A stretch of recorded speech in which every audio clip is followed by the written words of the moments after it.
Al Jazeera Podcasts.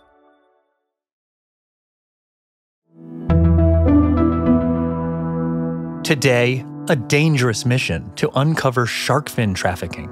They are the top predator of the sea, but now they are the ones under threat, and it's a global problem. We follow the fins, poached in Peru, to the dining table at a New York restaurant, asking one question: what's being done to save the sharks? I'm Kevin Hirten, and this is The Take.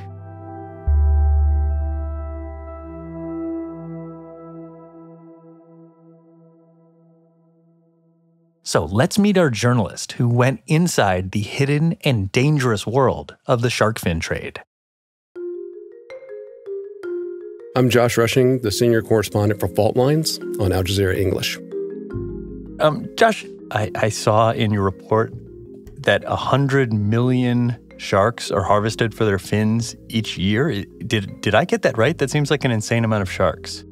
That's what blew me away early on in the research and made me want to do this story. I couldn't get my head around 100 million sharks a year. And I thought, okay, well, maybe, I don't know how many sharks are in the ocean. Maybe that's not that big of a number. But no, it turns out in the last 50 years, the shark population has dropped by 70%. And what's interesting is sharks have been on Earth longer than trees have. They've survived every single extinction event. They survived what the dinosaurs did not. And yet they may not survive what's happening right now. Because the thing is, 100 million sharks a year are being killed. Sharks aren't bred in captivity. And they don't reproduce every year. Some species of shark, it takes 10 to 20 years for them to reproduce. So we're seeing significant changes. What that means is, because it's the apex predator, you start changing the entire ecosystem at the top, and that ripples all the way down to the bottom in the coral reefs. And so it really is important, not just for saving this majestic beast that's been here forever, but just to save the ecosystem of the ocean, which, of course, the planet and humans depend on. So, okay, Josh, you're doing a story about shark fins, and specifically shark fin hunting, since it's a huge reason many of these sharks are being killed. And you went to Peru, and I know that in other parts of the region, such as Ecuador, shark fin hunting has been banned. So what took you to Peru? Peru is now the largest exporter of shark fins in the world, but it is restricted, and the government oversees it, but there's these massive smuggling operations. So I learned there's only been one bust in Peru, maybe 3 or 4 years ago.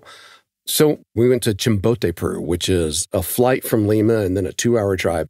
I met this environmental prosecutor, really steely-eyed, inspiring environmental prosecutor named Evelyn La Madrid. And she had been investigating shark fins and the smuggling that was coming through Ecuador and through that region of Peru. In 2016, we started to focus on the trafficking, buying, and exportation of shark fins. And I heard that she was working on another bust. So from there, we began to investigate. So it was kind of a big deal. And so we were able to gain exclusive access.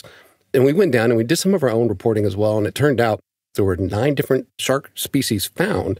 And one of them was actually a baby whale shark, which is completely protected. So tell us about this bust. There was a drone, a police raid, and more drying shark fins than you've ever seen in your entire life. Yeah.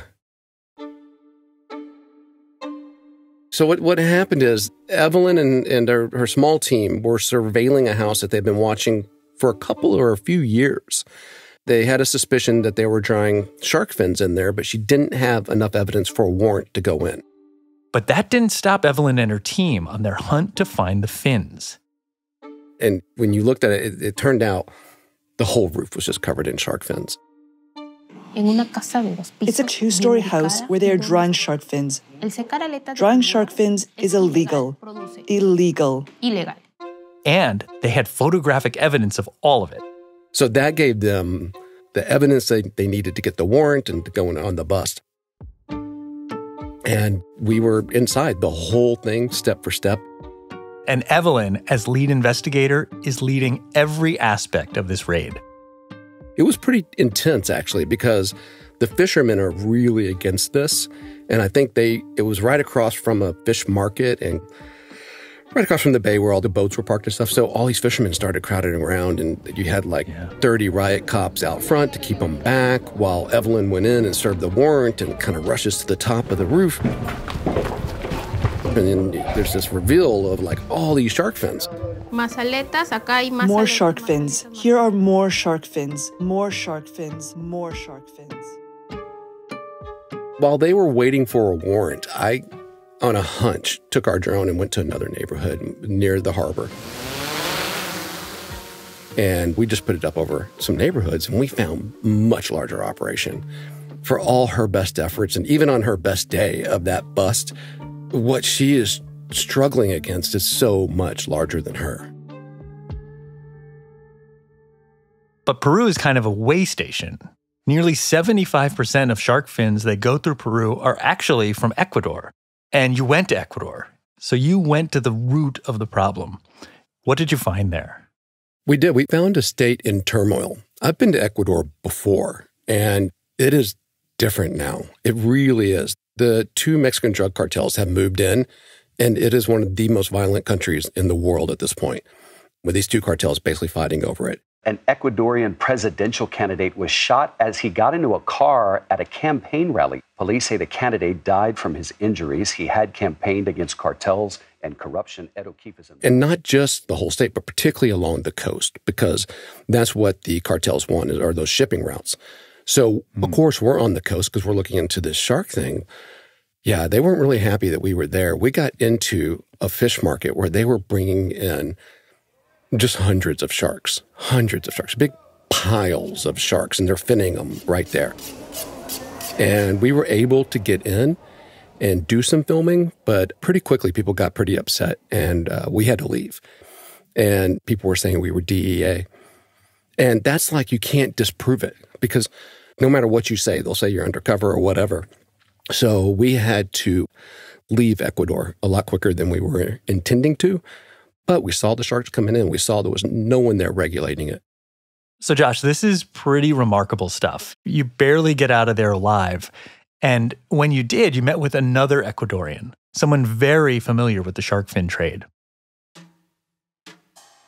Lo que pasa es que el sistema es controlado. What happens is the system is controlled by the mafias. No hay inspectores. There are no inspectors upon arrival. No hay nadie tomando. There is no one tracking the numbers. No hay nadie. There is no one monitoring the species. His name is Oswaldo Rosario. He's a maritime analyst, and it sounds like he was amazed by what you were able to find. Yeah.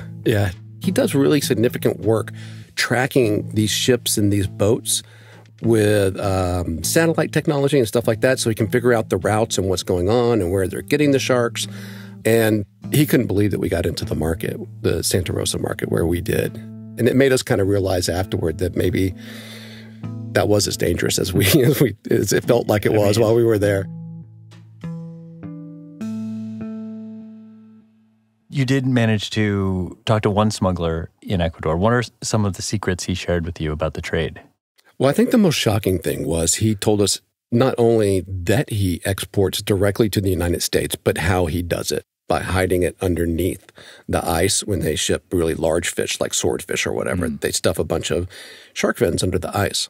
And these smugglers, they spoke to you with anonymity. So this guy's voice is disguised here, but he says clearly they are shipping these shark fins to the United States, among other places.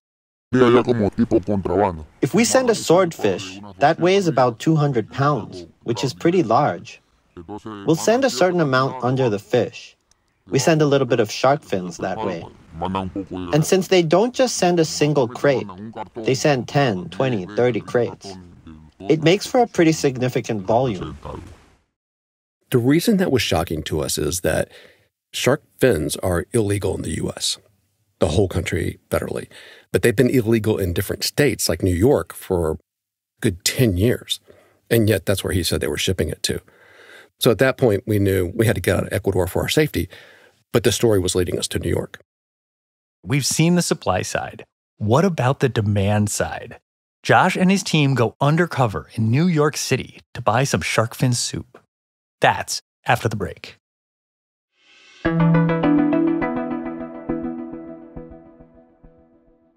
How does shark fin soup taste? And why has the high price and allure turned soup into a status symbol? Well, we're about to find out. Okay, so Josh, you've really been to the root of the problem there.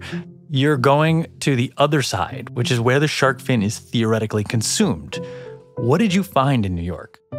Yeah, I mean, we pretty much go from the ocean to the bowl, right? But the thing is, I can't just walk into a Chinese restaurant in Chinatown in New York. If you walk into a fancy Chinese restaurant, the owner and the managers, even if they do serve those food in the restaurant, they would deny it.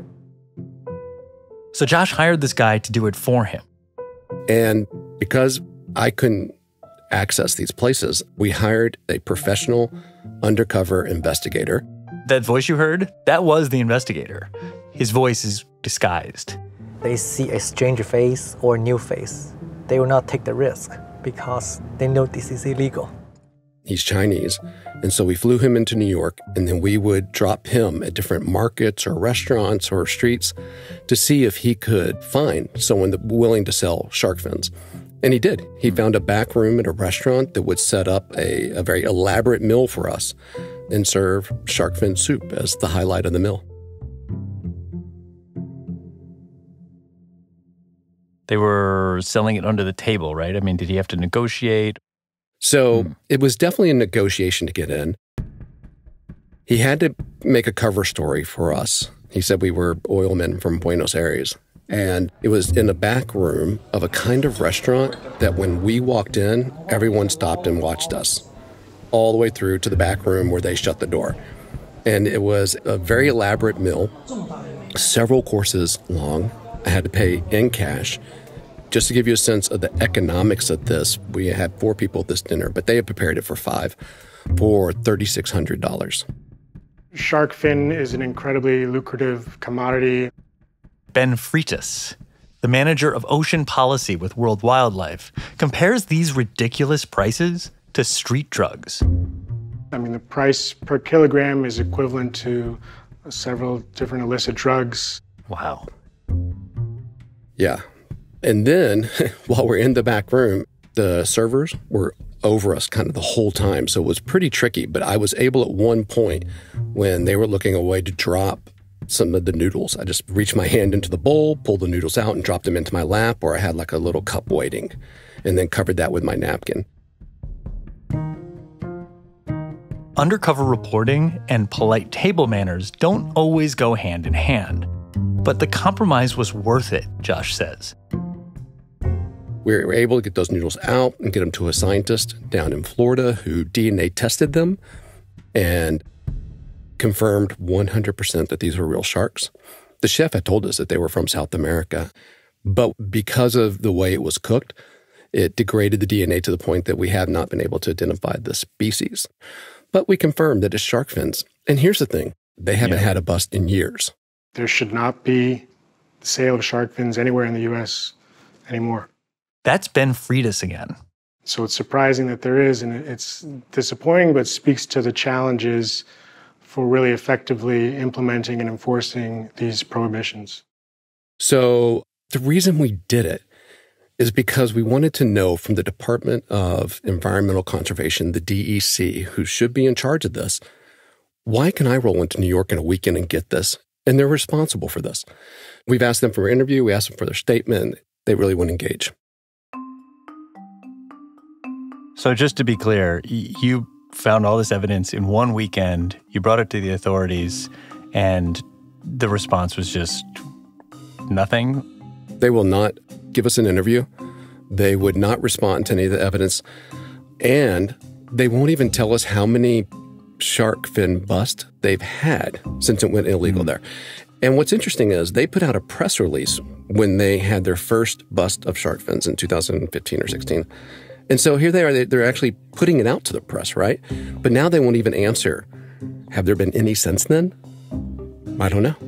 So this is where we're left, that there are backrooms in New York where they sell shark fins, which are clearly illegal. And from what we can see and what the DEC has told us, they can kind of do it without too much problem. Yeah.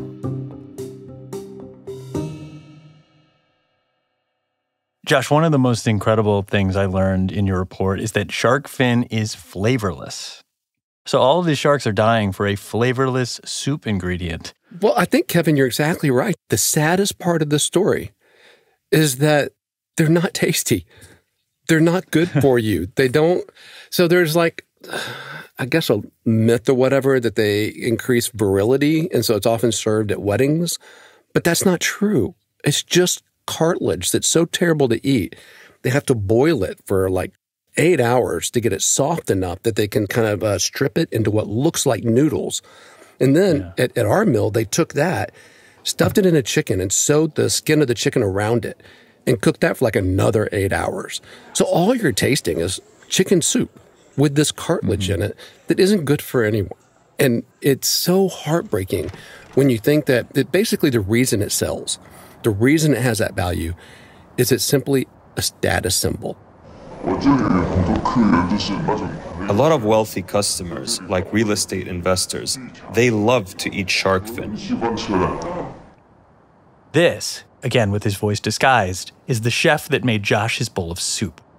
Let me ask you this as a journalistic question. Your decision not to name the restaurant, they clearly aren't worried about being busted by the authorities in New York State or federally. You're right. They're operating with impunity.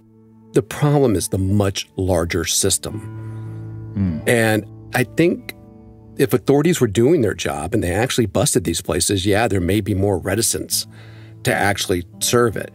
But it's even larger than that because of the countries, particularly in Asia, where it isn't illegal. It needs to be global, but the story's got to get out there. This just isn't worth it. It's a myth about virility. They don't taste good. They're not healthy. Maybe we could just let these guys be for a while, and maybe their population would recover on its own. It's one of those stories that I think if people just knew what the stakes are here and what they're really getting, this one's not that hard to solve. And that's The Take. You can find Fault Line's The Shark Fin Hunters documentary on aljazeera.com or on YouTube. We'll pop a link in our show's description. This episode was produced by Zaina Badr with Amy Walters, Miranda Lynn, David Enders, Khalid Sultan, Nagin Oliai, Chloe K. Lee, Sonia Bagat, Ashish Malhotra, Sari Al-Khalili, Faranisa Kampana, and me, Kevin Hirten, in for Malika Bilal. Our sound designer is Alex Roldan. Joe Plord mixed this episode. Alexandra Locke is The Take's executive producer. And Ney Alvarez is Al Jazeera's head of audio. We'll be back.